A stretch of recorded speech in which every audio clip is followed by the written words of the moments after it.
What about, just to finish it off, intelligence? We're not finished yet, are we? We finished? No, no, no. Oh. I know. I'm just coming to the time last is it? page here. Last page. Intelligence. Intelligence. Now, it's one thing to say, okay,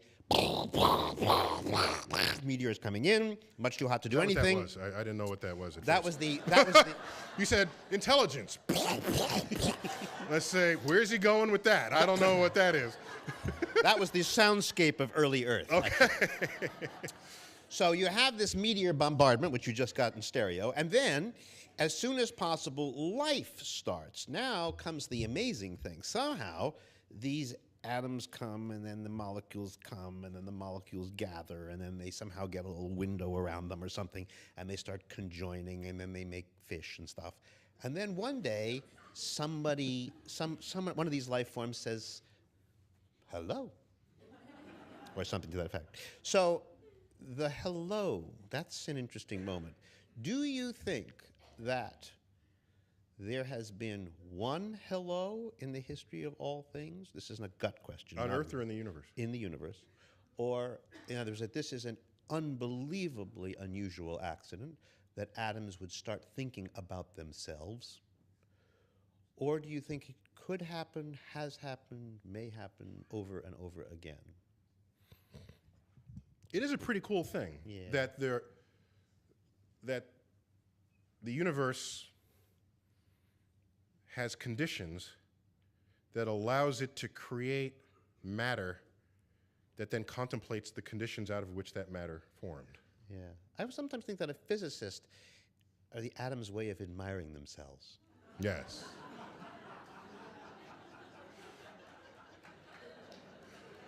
So,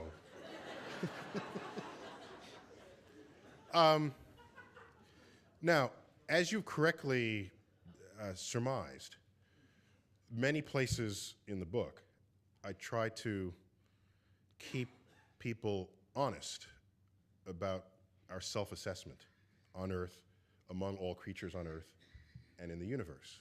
There's a very, very noble tradition of this. It's known as the Copernican principle, where just when you thought you were special, you're probably not, so get over it, okay? That's the paraphrased version of the Copernican principle. So, you asked me about intelligence, presupposing that we, as human beings, are intelligent. Well, of course, we define the word that way. So we assert that we are intelligent. But let me offer you a perspective that might force you to take pause on that assumption. Okay. What I'm about to say is, in fact, not in the book, but will appear in an essay I just finished for Natural History magazine, which is the source of essentially all the material for this book, where I've been writing a column for the past 10 years. But the April essay, for me, will be my 100th essay for Natural History magazine. And the editor granted me free rein to just say whatever the hell I want. And so in there, the title of that essay is called The Cosmic Perspective. And it is an assessment of our place in the cosmos. And let me offer you one of those perspectives, okay? Let us for the moment assert that we are the only intelligent species that Earth has ever seen. That's not much of a stretch. Yes, whales are probably smart, but they don't have opposable thumbs, so they can't build stuff, all right? So we can do things with our intelligence that other possibly intelligent creatures cannot. So we can construct a list of what it takes to be intelligent, for which we are the only satisfiers of those conditions. So let's assume we've just done that. Okay. All right. Now, here's a thought that keeps me awake at night. Let us look at the closest genetic relative to human beings. That would be the chimpanzee. The orangutan. Is that right? The orangutan? I don't want to quibble. Is it the orangutan? The second row will answer. I don't know. Second No, I'm almost certain it's the chimpanzee. I think it's the orangutan, but maybe it's... Anyway, let's make it a chimpanzee. Well, what's kind of interesting there is that we and the other great apes, the chimpanzee, the orangutan, and the gorilla, are closer to each other genetically than any one of us is to the monkeys, those with tails. All the great apes have no tail. Last you checked, you'll confirm this. But be careful as you ask the gorilla to show his rear end to you. But you can just believe it. The gorilla has no tail. So it won't, what I'm about to say, it won't matter which of these you choose. I'm choosing the chimpanzee because it's traditionally considered our closest relative. And if you look at the genetic code, it's nearly all identical, except for maybe 1.5%.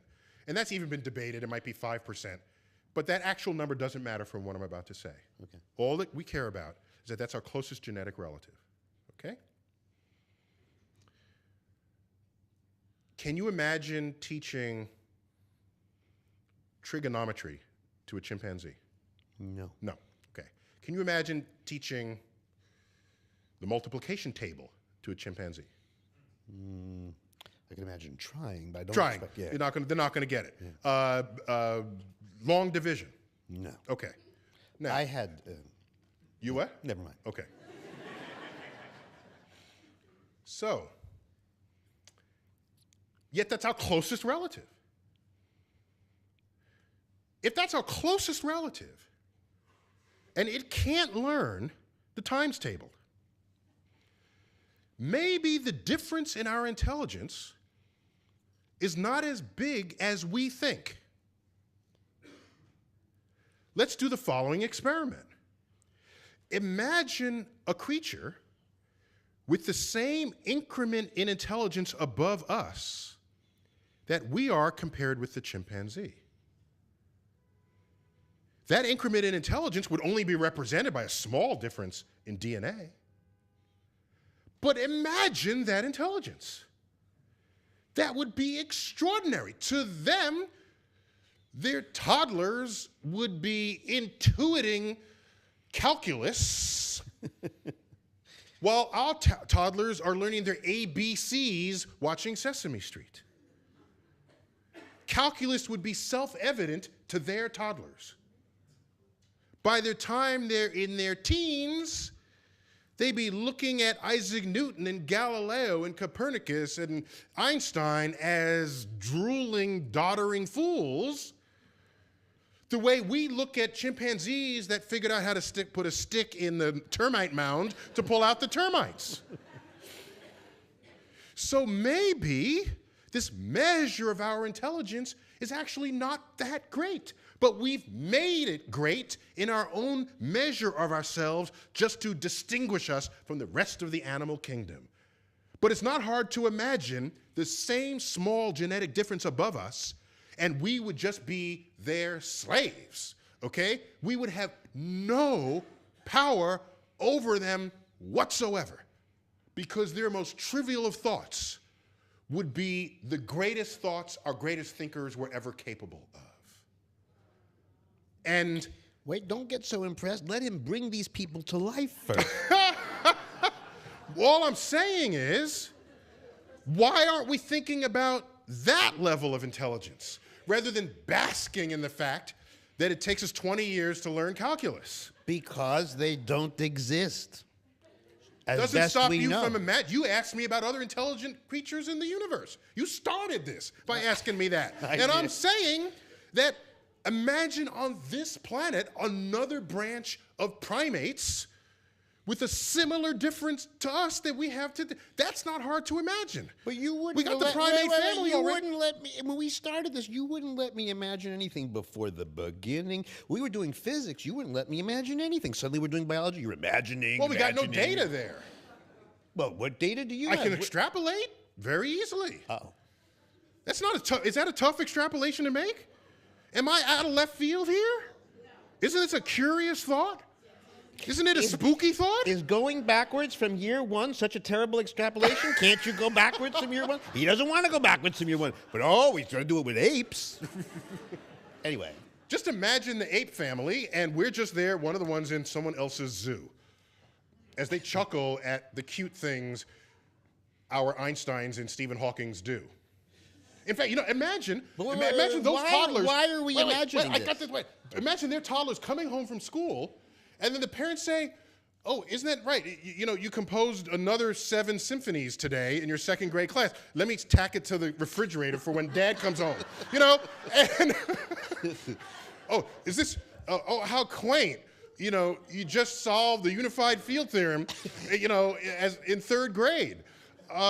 Okay, we'll put that on the refrigerator door too, so that, you know, when our friends come over, they could be impressed that you're doing basic math.